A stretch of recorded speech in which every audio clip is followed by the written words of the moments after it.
नागपूरमध्ये लाल मिरचीची आवक वाढल्यामुळे मिरचीच्या भावामध्ये मोठी घसरण झालेली पाहायला मिळते। कळमना इथल्या पंडित जवाहरलाल नेहरू कृषी उत्पन्न बाजार समितीमध्ये 45,000हून अधिक लाल मिरचीच्या पोत्यांची आवक झालेली आहे। लाल मिरचीचे दर सध्या 90 रुपये ते 135 रुपये प्रति किलो इतके आहेत। मिरचीचा हंगाम मे महिन्यापर्यंत सुरू राहणार आहे। आंध्र प्रदेशातील गुंटूर मिरचीपेक्षा विदर्भातील मिरचीची आवक जास्त आहे। नागपूरच्या कळमना येथील कृषी उत्पन्न बाजार समितीमध्ये मिरच्यांची आवक सुरू झालेली आहे। आपण पाहू शकतो की मोठ्या प्रमाणात जी आहे ते लाल मिरचींची आवक सुरू झालेली आहे। मात्र यावेळच्या जर दराची तुलना केली तर गेल्या वेळच्या पेक्षा शेतकऱ्यांना जे मिळत आहे ते कमी भाव मिळत आहे।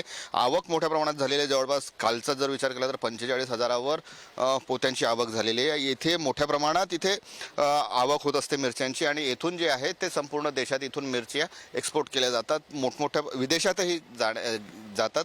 आपल्यासोबत आहेत महेश बांत आहेत, चिली असोसिएशनचे अध्यक्ष आहेत। काय सांगाल, सध्या मार्केटची स्थिती काय आहे? सध्या मार्केटची स्थिती बाजार डाऊन आहे आणि मागच्या वर्षी तुलनेने यावर 30-40 रुपयाचा फरक आहे।